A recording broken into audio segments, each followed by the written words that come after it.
Question number 116 प्राथमिक स्तर की पाठ्य पुस्तक में कार्टून, भाषण, विज्ञापन आदि बच्चों के भाषण क्षमता विकास में डैश है।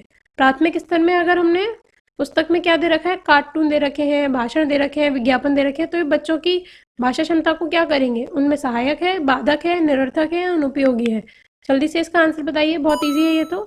ये is the correct answer is सहायक है।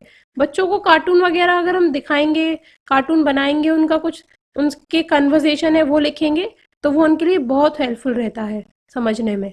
नेक्स्ट देखते हैं क्वेश्चन नंबर 117। पांचवी कक्षा की सुहानी पांचों, किन्हें, आंखें, दोनों आदि शब्द लिखती है।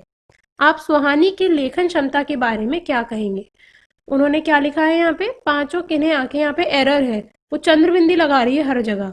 तो देखिए, पहला है वह अनुनासिक चिन्ह का प्रयोग बिल्कुल नहीं जानती। दूसरा, वह अनुनासिक चिन्ह के प्रयोग के प्रति सजग है। थर्ड, वह अनुनासिक चिन्ह के प्रयोग के प्रति लापरवाह है।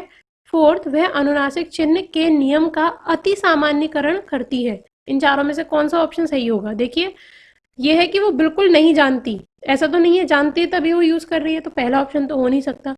सेकंड है वह अनुनासिक चिन्ह के प्रयोग के प्रति सजग है, सजग होती तो वो यहाँ पर यूज नहीं करती, तो इसलिए सेकंड ऑप्शन भी इसका गलत है। थर्ड है वह अनुनासिक चिन्ह के प्रयोग के प्रति लापरवाह है। लापरवाह है तो हो सकता है वो क के ऊपर लगा देती, दोनों में द के ऊपर भी लगा देती, तो वो लापरवाह नहीं है।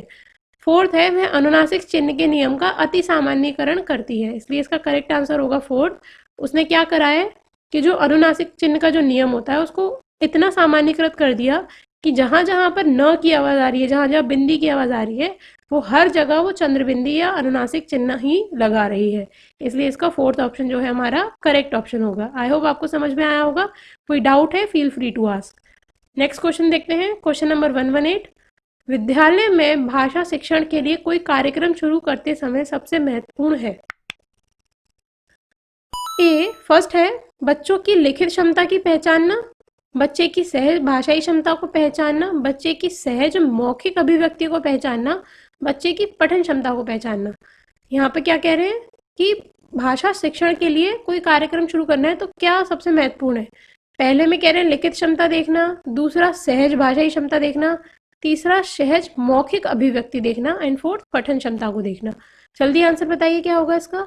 Yes, the correct answer is बच्चे की सहज भाषाई क्षमता को पहचानना, यानी कि option 2 is the correct answer of question number 118। यहाँ पर ये करेक्ट आंसर इसलिए है, जैसा पहले भी बताया, कि फर्स्ट में ये केवल लिखित क्षमता की बात कर रहे हैं, थर्ड में केवल सहज मौखिक यानी कि स्पीकिंग की बात कर रहे हैं, और फोर्थ में केवल पढ़ने की बात कर रहे हैं। पर जब भी हम भाषा की बात करते हैं तो वहाँ तीनों एस्पेक्ट आ जाते हैं, रीडिंग, राइटिंग और स्पीकिंग। तो अगर हमें कोई भी स्कूल में या विद्यालय में कोई भाषा शिक्षण का कोई कार्यक्रम करना है तो हमें तीनों पर ध्यान देना चाहिए, सहज भाषाई क्षमता की पहचान करनी चाहिए, ना कि केवल एक एस्पेक्ट पर फोकस करना चाहिए। चलिए देखते हैं क्वेश्चन नंबर 119। कई बार बच्चे जब स्कूल आते हैं तो 2 या 3 भाषाओं को डैश और बोलने की क्षमता से लैस होते हैं।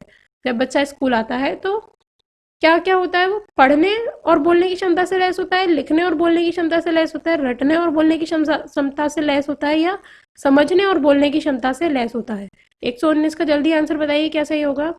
यस, द करेक्ट आंसर है समझने और बोलने की क्षमता से लैस होता है। आजकल अगर देखा जाए तो बच्चे लगभग, अगर इंडिया की बात करें तो थोड़े बहुत उन्हें इंग्लिश और हिंदी, ये थोड़ी बहुत चीज़ें उनको आती हैं, ठीक।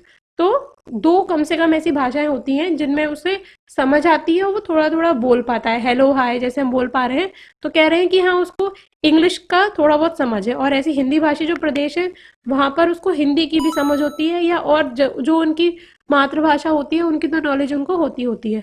ऐसा नहीं है कि वो पढ़ पाते हैं जब स्कूल आते हैं, ना वो लिख पाते, और रट तो तब पाएंगे जब वो पढ़ पाएंगे, ठीक है। तो ऑप्शन 1 2 3 तीनों गलत हो गए हमारे, केवल ऑप्शन नंबर 4 है कि वो समझने और बोलने की क्षमता से लेस होते हैं, तो ये करेक्ट आंसर होगा। नेक्स्ट देखते हैं क्वेश्चन नंबर 120। किसी विषय को सीखने का मतलब है उसकी डैश को सीखना, उसकी डैश को सीखना। 2 चीजों की बात हो रही है। अगर कोई विषय सीख रहे हैं तो हमें क्या सीखने से मतलब है उसका। ऑप्शन 1 है अवधारणाओं और विषय वस्तु को सीखना, सेकंड है विषय वस्तु और उपयोगी को सीखना, तो ये तो सेंटेंस वाले, सेकंड वाले का तो सेंटेंस ही नहीं बन रहा है। थर्ड है अवधारणाओं और शब्दावली को सीखना, फोर्थ है शब्दावली और विषय को सीखना।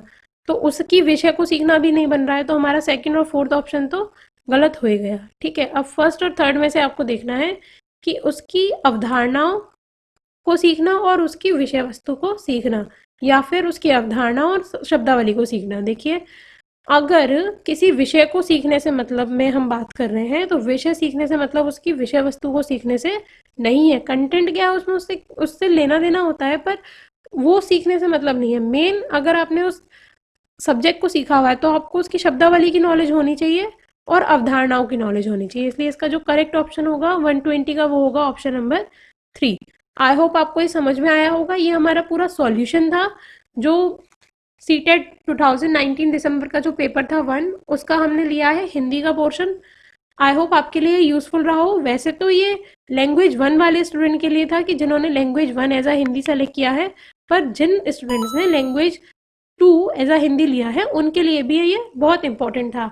अगर आपके कोई डाउट है तो आप फ्रीली हमसे पूछ सकते हैं, और आप हमारी वेबसाइट metaeducation.co.in पर जाके लॉग इन कर सकते हैं और कंटेंट के लिए।